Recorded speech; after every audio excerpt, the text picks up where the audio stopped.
Welcome back to the You Can Too podcast. On today's show, we have Dakota Robertson on the show. He is a writer, entrepreneur, has over 200,000 followers on Twitter and Instagram. And the reason I bring that up is because he's been able to create a life that he's able to travel. I believe you're in Panama now, right? Yes, sir. That's correct. Yeah, man, you're doing some truly profound things. I'm excited to jump into your story because to see where you started off, to see where you're at now, I think a lot of people are going to resonate with it, not only, but also be inspired by it. So for those who may not be aware who you are, can you give us a brief overview of you and what you're about? Yeah, so my name's Dakota, and I pretend to be people on the internet. That's my one-liner. But essentially, I am a ghostwriter, so I take over people's social media accounts and I write for them and then grow their accounts. And that's on Instagram, it's Twitter, a little bit of LinkedIn sometimes.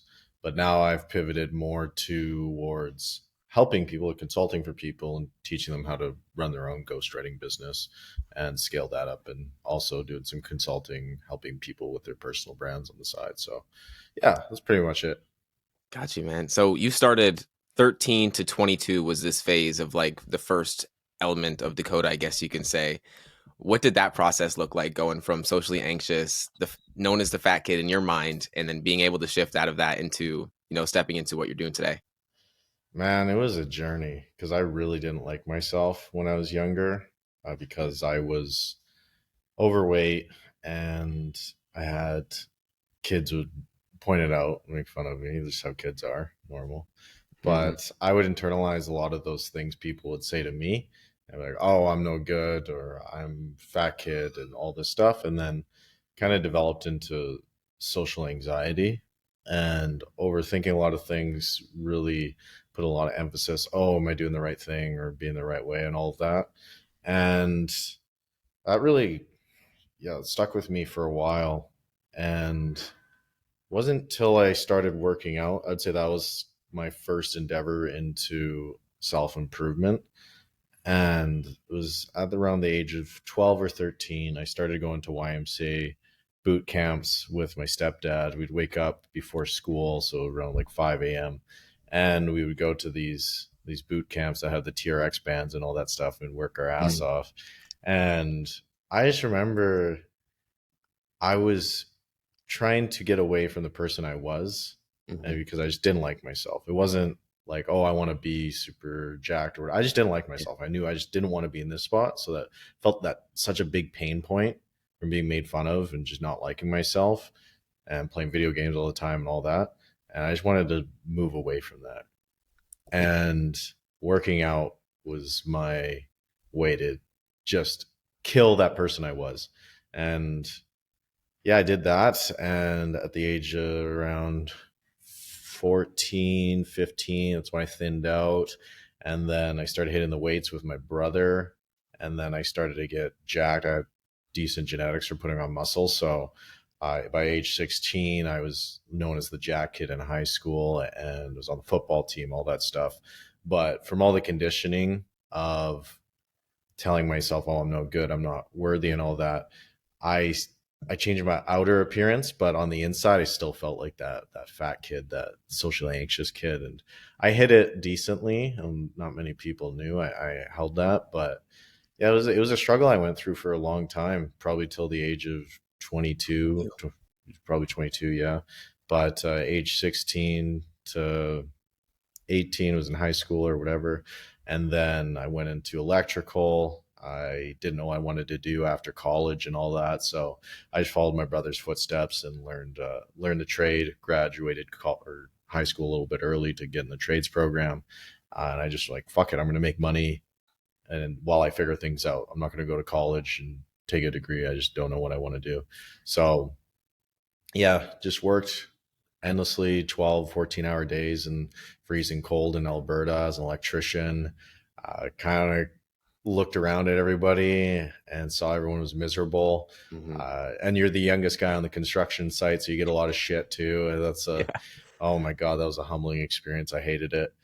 But yeah, just saved up a lot of my money, put a bunch in crypto at the time. It was 2018, and just kept throwing my money in there. Everyone thought I was crazy, but I just kept throwing it anyways. And then eventually, I don't know, I just came to a point where it's like I was hopping job to job and just doing all this different stuff, and I just wasn't fulfilled. And came across Twitter, and that was September of 2020, and kind of fell in love with it, like the money Twitter side. I was on the crypto Twitter before, and that's how I stumbled across the money Twitter.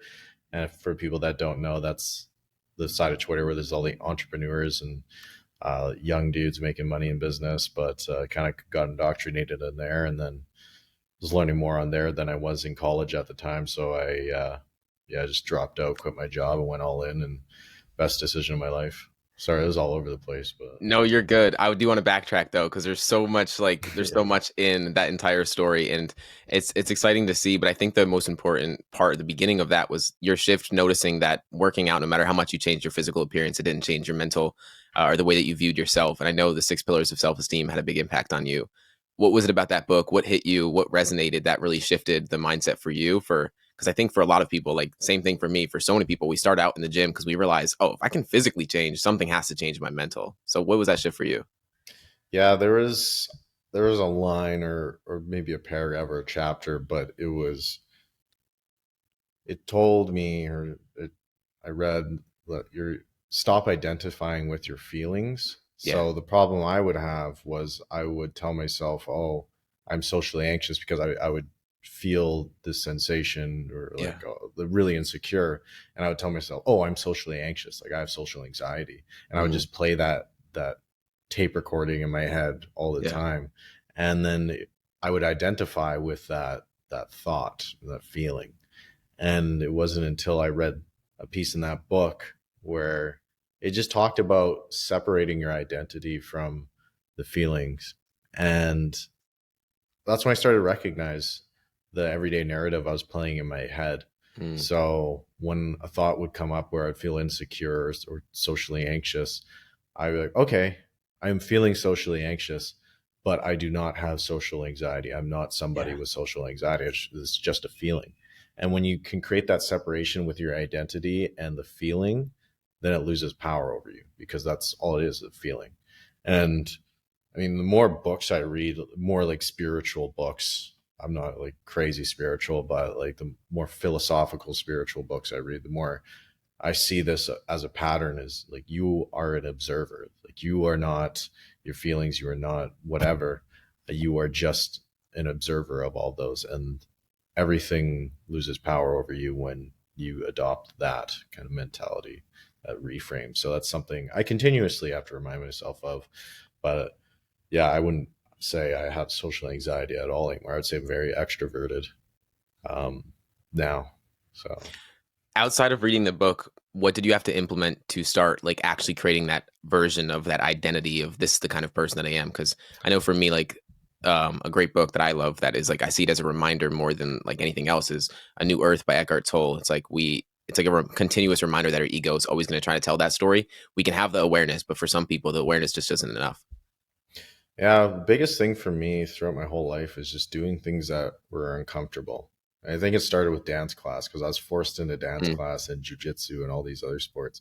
It was very uncomfortable, but I did it anyways because I was forced to do it. yeah. But it just kind of built up my bullshit tolerance and realized, okay, doing things that you don't feel like doing Hmm.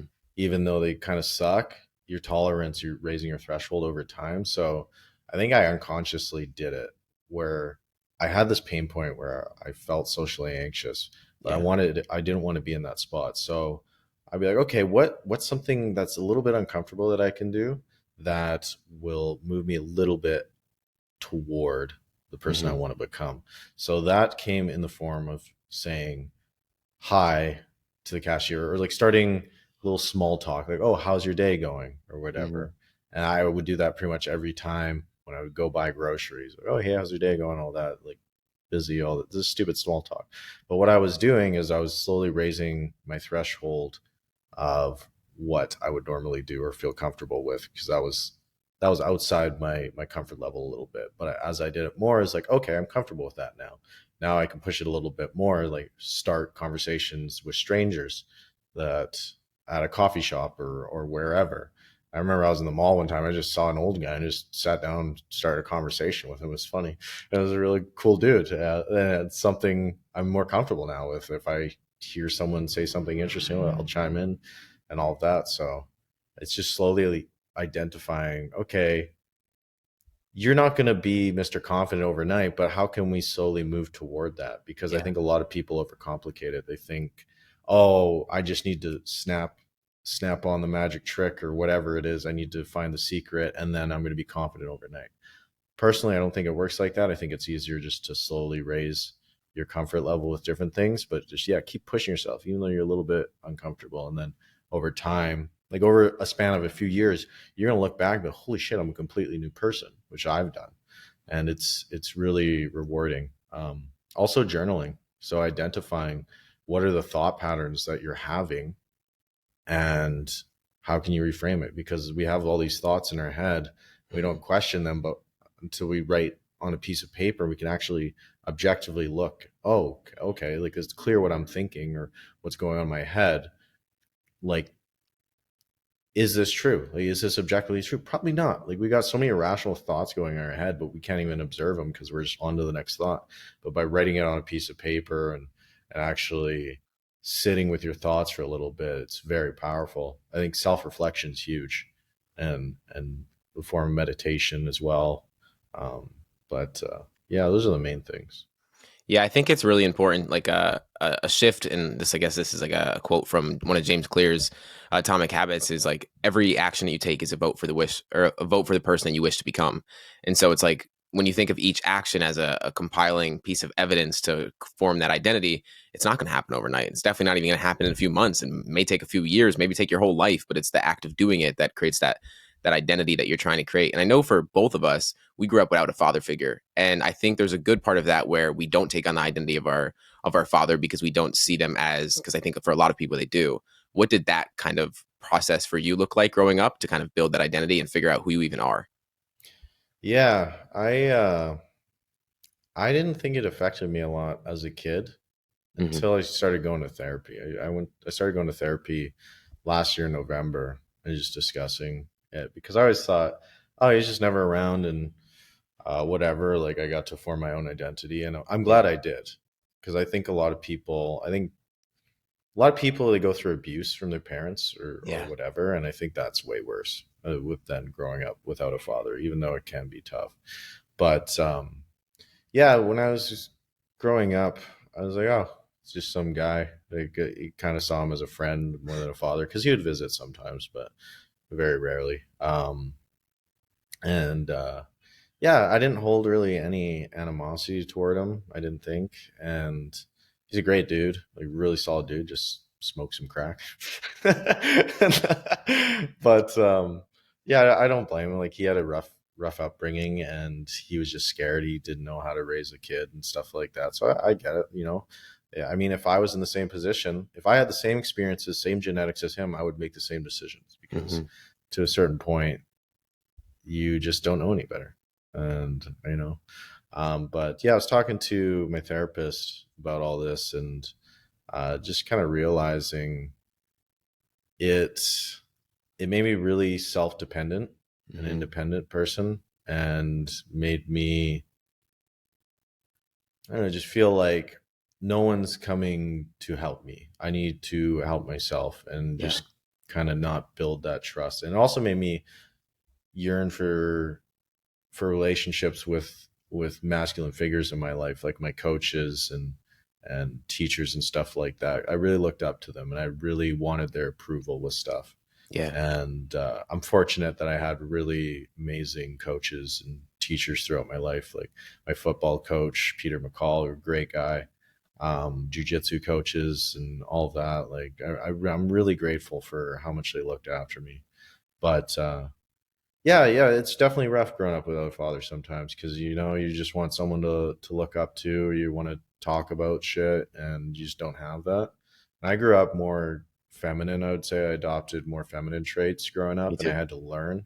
masculinity. Yep.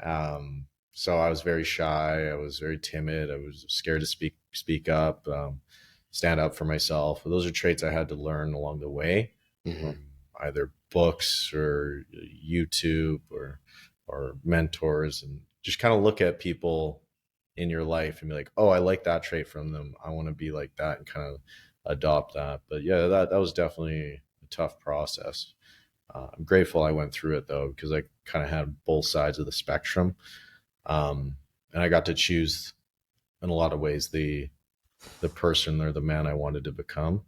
Yeah. But yeah, it was definitely difficult at times, and yeah, I mean, it would be better if I did have a solid father growing up, but yeah, it's just the cards are dealt, and I have no regrets or don't hold any animosity towards them anymore. Um, I lost my shit on my father last year. I Know don't know, I that. was just like pent up, and he's just like Yeah. pissing me off with some stuff, so I just let him have it, just like yelled at him. I'm pretty chill most of the time, but I was just really fed up at that point. I didn't even realize how much shit I was holding in until I don't know, just reached this boiling point. I just like lost it on him. I made him cry, man. Like it was bad, but no, I'm good now. I feel like, but yeah, it's been rough at times.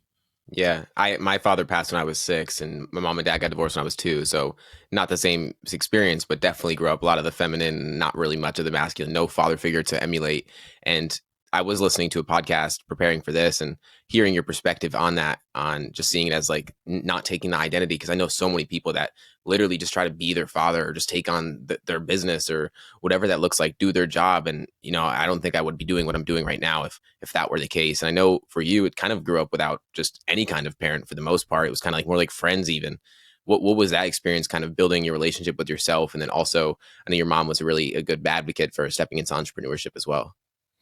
Yeah, so my mom was work. She was a hard worker, man. She worked two jobs as a server growing up. She was working all the time.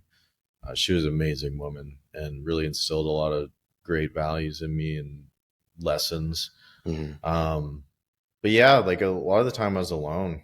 Uh, one of her boyfriends was a drug dealer, and he always left me in the car while he was out on drug deals and stuff. So I was just sitting in the car alone and stuff like that. And I just remember just feeling so alone as a kid, just everyone around. It feels like everyone around you's got friends and stuff like that. And I did have friends, but no one's super close. Yeah. So it just really leaves you a lot of time to reflect or overthink things and stuff like that. And also like feeling helpless too. I was talking to my therapist about this, but just feeling of helplessness as a kid, like your mom's working all the time, and at a certain point she started like getting into the drugs and alcohol, and you're just young and you just can't help them. And it's just, yeah, it can get really rough at times if you're young and you feel like you don't got many people in your life that's you can rely on. Hmm. They're not there to be an actual parent or give you that emotional connection that you need.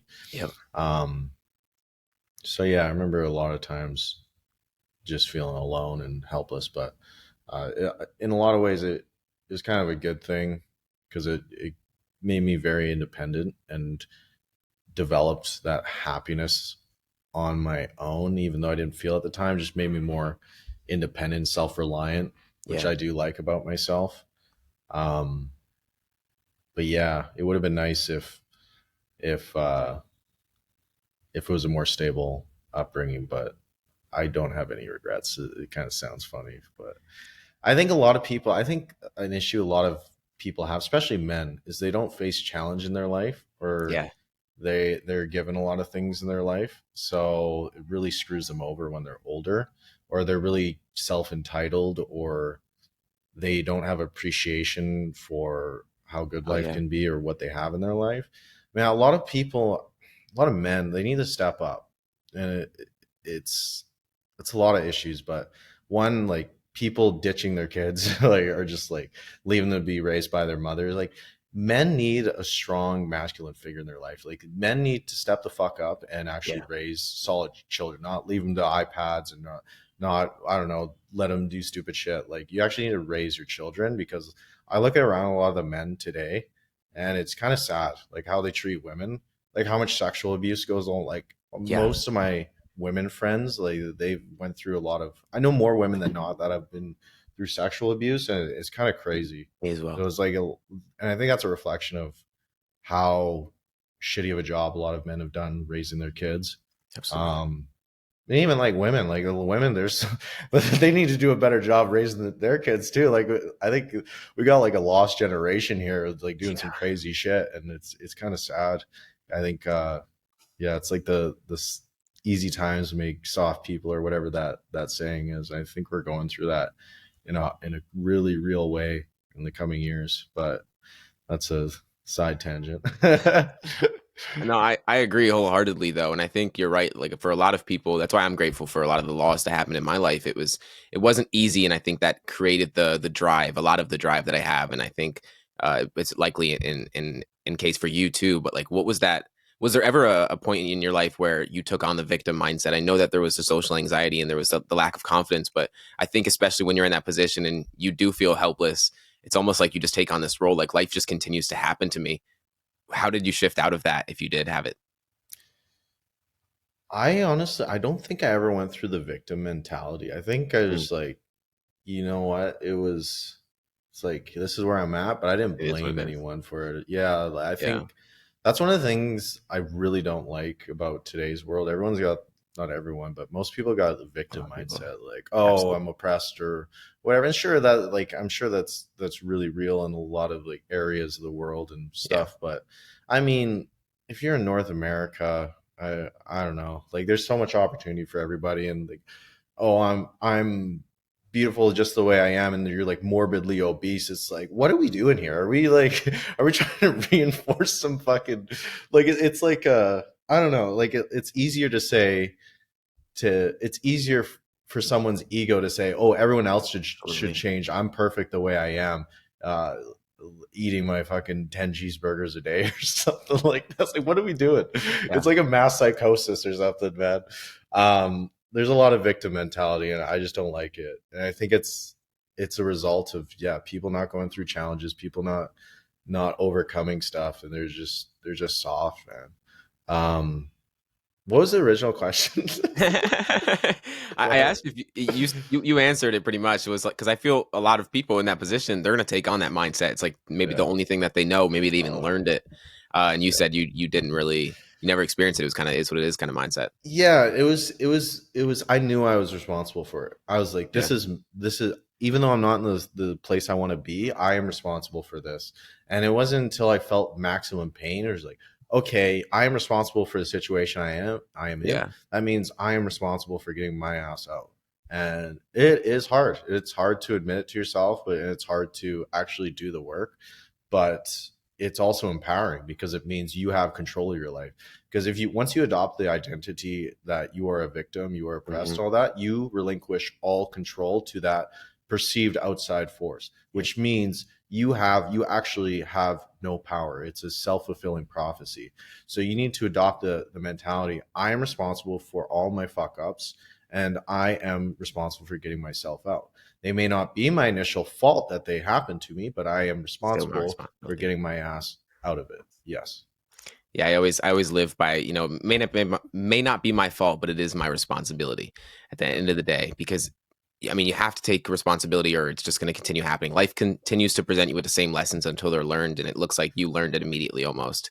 Yeah. I know within that period of time you then went to Asia was around 3 months or so. What was that experience like? What did that open up for you and then I feel like it had to open up your mindset to seeing what's really possible and stepping into the space. Yeah, man, that was an eye-opening trip because before that, a few months before that trip, I was working every day in the freezing cold in northern British Columbia as an Yeah. electrician. And just every day, just 12 hours away from family, 12 hours every day, or eat, sleep, work. And that Yeah. was it. And it was just so draining. I just remember, dude, is this all there is? And I remember I was listening to a podcast with Jordan Harbinger, Hmm. and he talked about his trip to Vietnam. And it sounded like, oh, cool. Like, that sounds amazing. I want to do something like that. I want to see what's out there. I'm young, I'm making decent money. Like, What screw am I this doing? job. Yeah, Yeah. exactly. So I booked the trip, and it was amazing. It didn't really feel real until I stepped off the plane. I'm like, holy shit, I Yeah. am across the world right now. And what that trip really taught me was my highest value in life, which is Mhm. freedom. Freedom to do what you want, freedom to live where you want, freedom to live how you want. And that's what I did on that trip. I wasn't working. I was just with my one buddy Nathan, and we were just doing all kinds of crazy shit, like riding scooters, in the northern part of Vietnam where they never seen white people, jumping over flaming skipping ropes, just eating all this crazy food, doing all this amazing stuff, seeing all these cool places of the world. And I just felt so alive and happy and just free.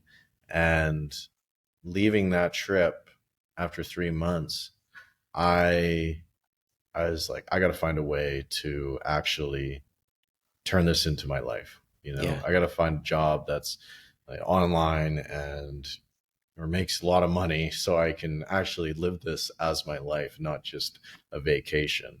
So that's really put a burning fire into me to get into some kind of business or real estate kind of stuff. Hmm. And that's what got me reading more in that kind of section on first it was like Think and Grow Rich and some of those books, and then I got into real estate like Robert Kiyosaki, and Rich then Dad Poor Dad, stuff like yeah, and that. then I got Tim Ferriss podcast. So I Yep. read his book recommendations, like The Magic of Thinking Big, and then I went to more business stuff. And I was just trying to find a way. I'm like, how can I find a way to make this a reality?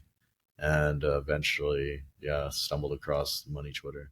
Yeah, you're doing it. Yeah, Dubai, Colombia, Panama now, like you're doing it, bro. And it's so astounding to see because it's opening up the possibility. And that's why I want to start where you were to see where you are now, to literally see that you've literally done what you wanted to do.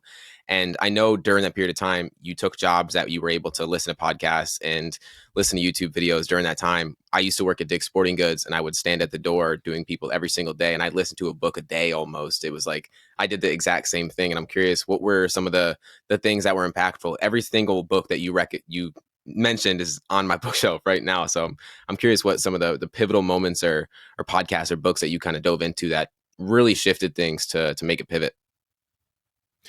yeah. So hmm, there's so many, man. But I think some of the most pivotal ones was, I mean, in terms of mindset, would be Awareness by Anthony Anthony DeMello. DeMello. Mhm. Yeah, that one's amazing. Meditations by Marcus That's- Aurelius. Even though I wasn't smart enough to understand most of the book, I got None of us are. it really helped me like just put things into perspective, which is Yeah. amazing. For business books, I wish I read it earlier, but Expert Secrets by Russell Brunson's amazing. Like Yeah. I did all that or most of that stuff, and I read that book. I'm like, this is exactly. I wish I had this. Like I didn't take all those years to learn this. Yeah. Um, Made to Stick is an amazing book on how to create sticky ideas. Yeah. Writing Tools by Roy Peter Clark on writing that really helped me with writing on Twitter and learning to write well. On Writing Well by William Zinsser. 100 Ways to Improve Your Writing by Gary Prevost, an absolutely amazing book on writing as well. Um, Story Worthy on Telling Stories. I utilize a Matthew lot of that Dix. stuff. Yeah, Great that book. one's amazing. 100 million dollar offers, obviously. That one's Easy. amazing. That's how I charge a lot of money for my Yeah. service, like Yeah. implementing a lot of that stuff. Yeah. Um, yeah, those are some of the main books. And then I think a overlooked one is Models by Mark Manson. That one's on dating. I read Yeah. that after a breakup, rough breakup, and it just made me not even just dating, but everyday life and just Mm. being vulnerable and sharing stuff about you has been very, very impactful in my life with all my relationships and even social media. A lot of this shit I don't want to share, or I feel like I should keep to myself. I share it Yeah. anyways because I know it can impact people way more than just the basic platitude. That book really, really shaped how I see a lot of my dating life and relationships with friends and family and social media, funny enough. So that one's an amazing book. Way of the Superior Man too is an amazing book David. on masculinity. Yeah. Yeah. I mean, some kind of woo woo stuff in there for me, but a lot of great stuff in there. Um, but yeah, those are some of the ones that come to mind. I know that when you went to college, you kind of realized that you were learning more from Money Twitter than you were from college. That one day where you had to mime, it The just weather system. yeah. Like I never went to college, so I could not imagine because Don't. when I was in high school, that was my thought. Like I'm learning things. I learned the Pythagorean theorem probably 3 times throughout high school, and I never used it to this day. Nothing about earth science, nothing about anything that I learned.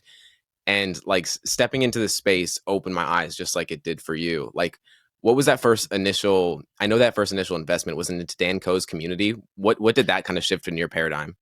Yeah. So it was, yeah, it was. I just got indoctrinated on Twitter, Yeah. man. Well, I remember, yeah, so I was in class in college, and they were telling me to mime a weather system, so how we're feeling, and I'm like, what am I doing?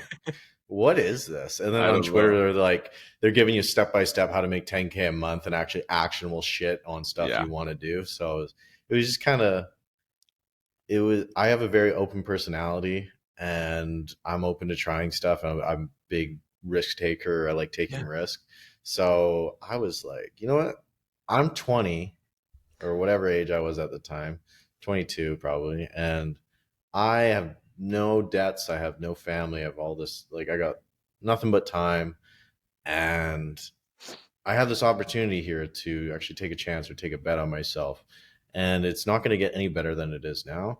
I'm Yeah. going to take this. So I said, I'm going to drop out of college. I'm going to finish the semester, and I'm going to drop out of college, go all in on Twitter. But I think when it really got real for me was when I bought coaching from Dan Co. Hmm. And it was mainly because of the He gave you significance 200 of it. bucks, right? He gave that was so I joined his community, Hmm. and I gave him a suggestion for a channel to add, and he said, "Oh, thanks, give me 200 bucks as a thank you." I was like, "Holy shit, he just gave me 200 bucks!" And I Yeah. felt indebted to him, or the reciprocity bias. So I saw he had a coaching program. I'm like, oh, I'm just Yep. gonna like hop on a call with him, Yep. just to ask about it. But yeah, That's he how like it happens. closed me for like 6,500 or whatever it was. And that was a lot of money for me at the time. I had a bunch of money saved in crypto, but I didn't want to touch that. So in my Hmm. bank account, I think I had 8 grand left, and I agreed to the $6,500 Wow. coaching program. And I was like, holy shit, like this is getting real. Like I up until that point, I was just spinning my wheels. Yeah. I was writing on Twitter, I was growing on Twitter, but I wasn't actually going out and doing outreach or trying to land Monetizing or clients anything or like that. exactly. So I'm so grateful he charged high ticket, because that's what made me like realize, okay, I got to take this shit seriously. Sorry, there's this fly. I got Yeah. to take Yeah. this shit seriously, um, because like that's a lot of money. So Yep. that's lit a fire under my ass. I was executing all this stuff, and Yeah. so grateful, because I don't know if it wasn't that significant investment. I don't think I think I could have wrote it off. Oh, it's only 300 bucks, 400 bucks or whatever. I don't care. But because it was so much, it was like, okay, I need to actually do the Yeah. shit in here. And I think I valued the information more. And yeah, it was a game changer. And also developing that connection with Dan, like we became really good friends. I moved in with him a year later, and it was, yeah, I learned a lot from him. I'm really grateful. And even like some of the info in there, I knew what to do, but I just wasn't executing on it Yep. because I wasn't confident in it or in myself. And I needed that kind of, I needed that person ahead of me to say, "Hey, do this." Even though it was simple, it's like, "Oh, okay," because he's done this before. I have Firm. confidence in exactly, because when you're starting out, you have so much fucking information. Yeah. You're like, I don't know if I should do this. Is this right? Will this can it take consistency in one of those avenues to actually see results? So a Hmm. lot of people, they'll hop from thing to thing, and because they don't have confidence in themselves, Yep. or that they're on the right path, they'll just go to the next thing because they won't see results after 2 weeks.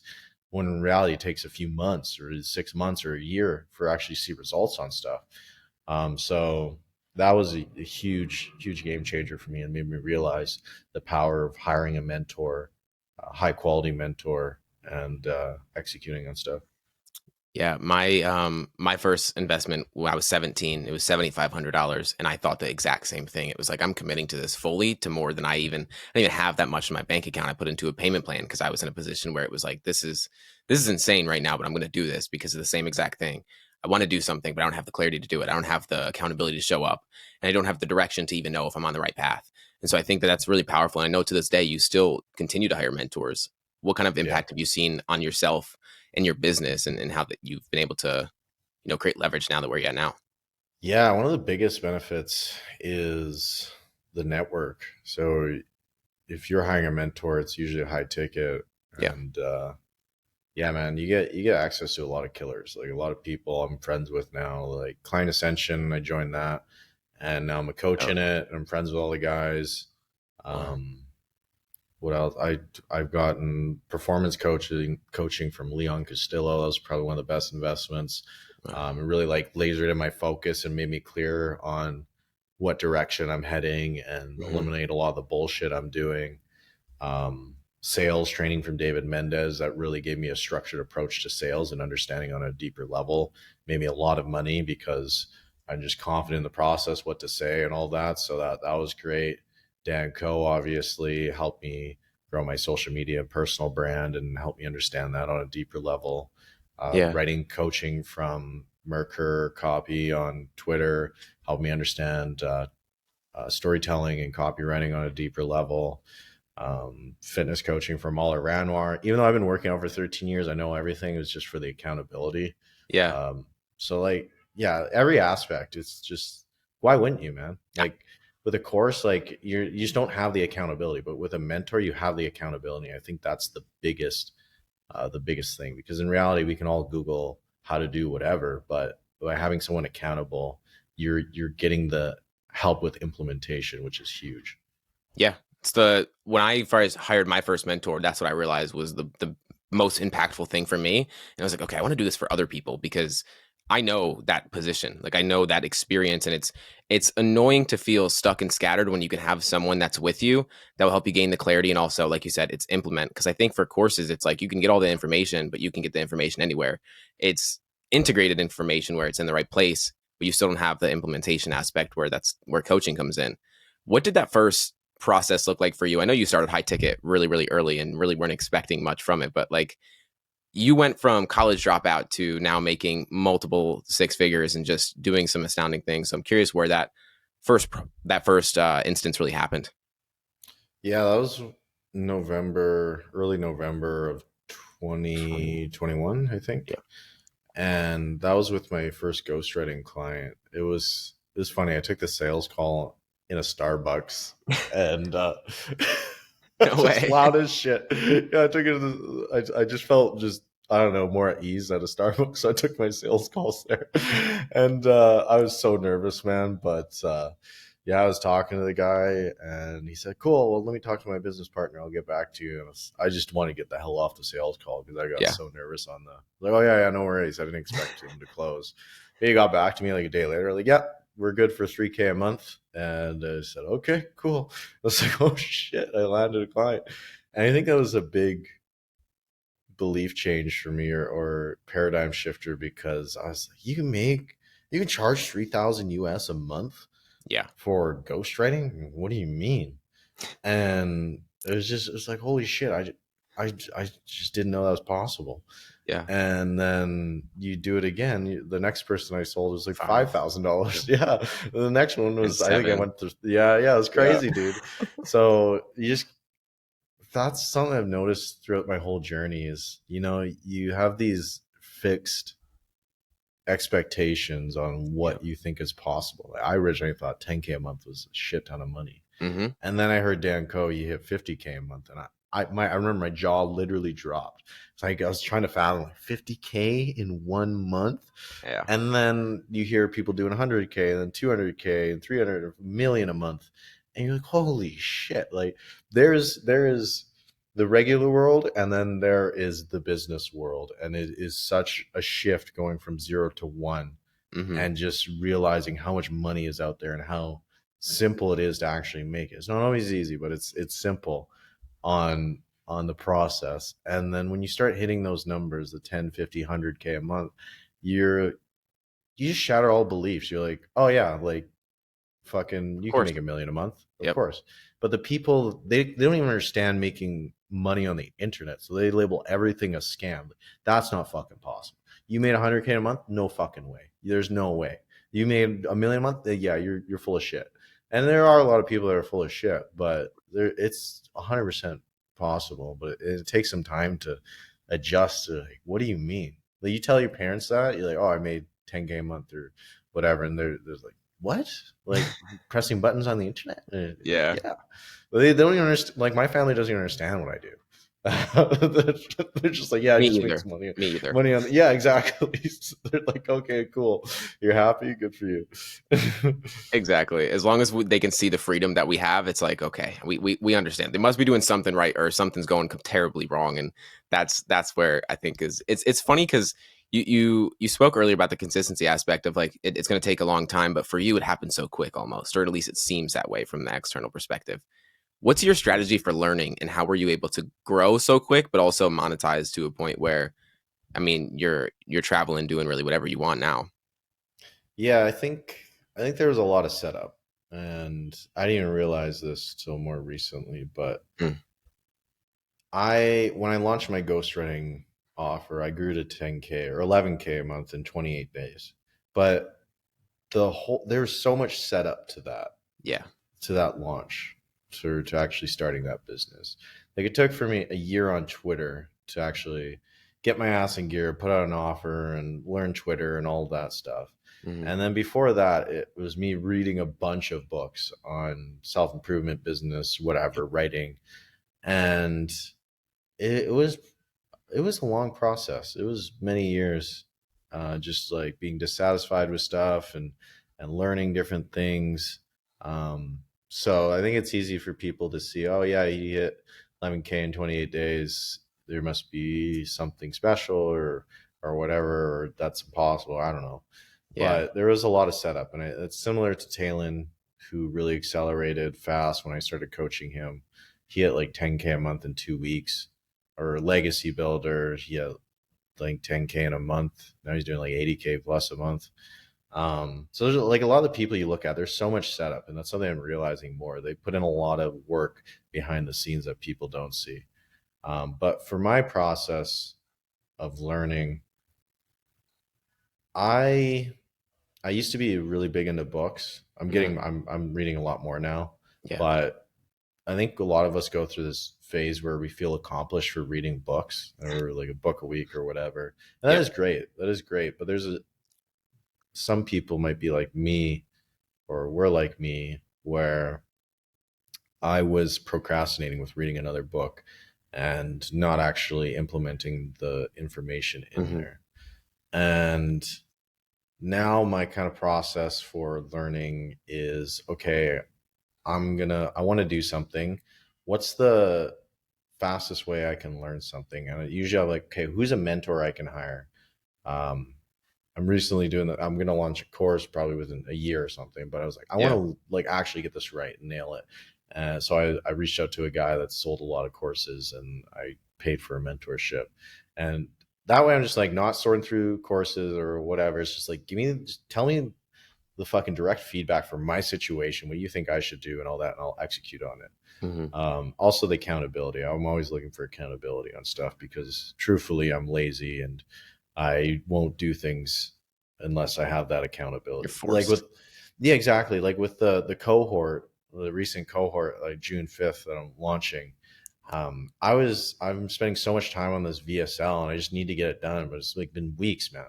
And I'm like, fuck. I'm like, fuck it. I'm putting out a date, June Yep. 5th. And that's gonna force me to get this VSL done. So stuff like that, like putting deadlines on yourself, and It's they'll huge. force your brain, like, I can't fuck around, I can't do this, like I gotta get this Hmm. done. Um, but yeah, like I use I use books as more like passive manuals now. So like I won't Ideas read a book to generation. completion. I'll like, okay, if I'm trying to learn something about this, I'll read a bit of this book, and then okay, maybe I'll go to a different book and all that stuff.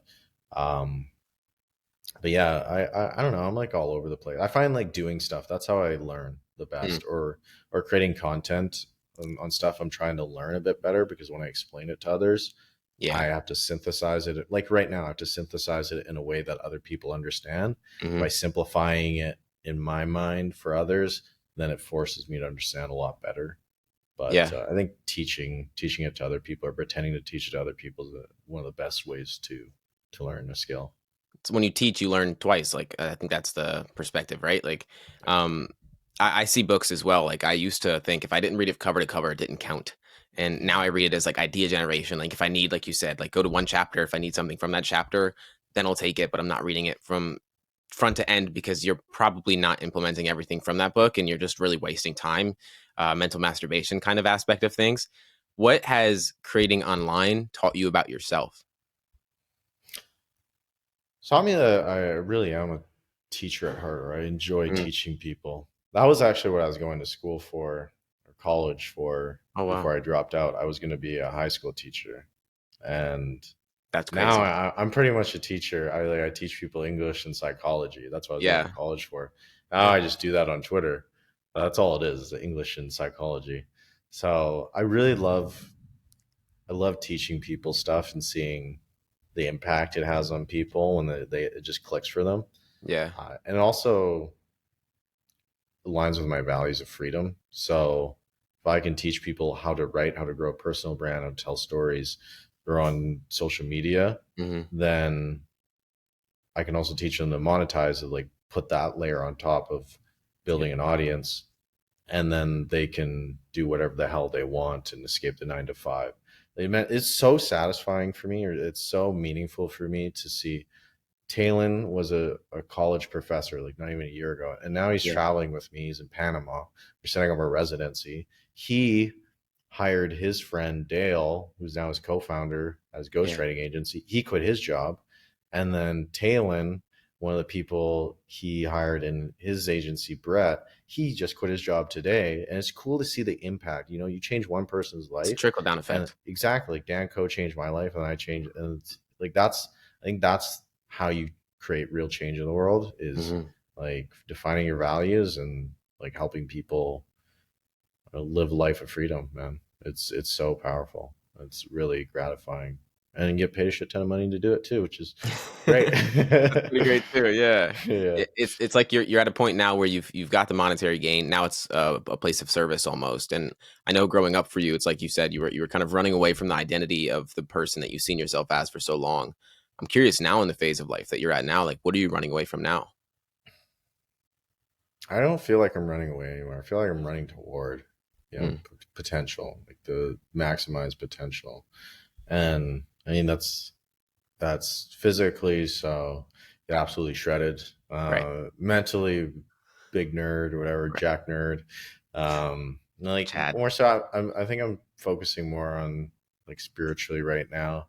Mm. I don't really have a definition of spirituality. I think it's kind of like I see it as philosophy, my personal philosophy. Try to get Yeah. more clear on that. But I'm doing ayahuasca in like 2 weeks for Let's go. a week retreat, so that's gonna be That's quite exciting. it's gonna be intense. Yeah. But no, I really love the direction I'm going. I want to create an education company, or that's what I'm creating, and Company. there's multiple steps in that. But I see myself turning into like Christo in the future. I love what he's done. Yeah. That's the direction I want to take it. Is just big education company teaching creatives Hmm. how to grow and monetize an audience. That's what I love. Like I Yeah. said, there's so many different puzzle pieces of that, and it's really fun for me, and I love that. I can do that all day, talk about that. So that's the direction I'm heading. Yeah, I have him coming on the pod in a few weeks because I thought the exact same thing. That what he's been able to create from so far and just seeing the impact that he's having, I've realized that that's something that I want to step into as well. Is like, how can I help more people realize, like you said, it was like earlier, like no one realizes not only the money that you can make online, but just the kind of life that you can create, the kind of impact that you can have, how fulfilled you can feel, the freedom that you can create. And it's profound to say the least, but I think if we could help more people do that and again, break people's beliefs on what's possible, that's the purpose of this podcast. And the last question I ask every guest is, what belief are you currently unlearning?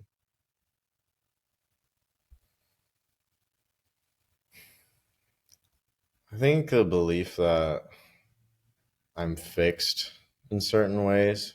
Mm, So sometimes I'll just see myself as like, oh, I'm not that outgoing, or I'm not willing to do like certain things, like I don't know, like do silly shit. Like I'm a mhm. very silly guy. Like I'm very Yeah. Yeah. Yeah. weird and shit. But like I don't know, like if someone's doing like more spiritual stuff, like all right, let's like sing and That's not dance. I was me. like, I was like cringe, but I don't know, like that's just ego and shit. Yeah. But just kind of unlearning a lot of identity or self-imposed beliefs, and I think it's just remnants of the little fat kid I used to be, and Yeah.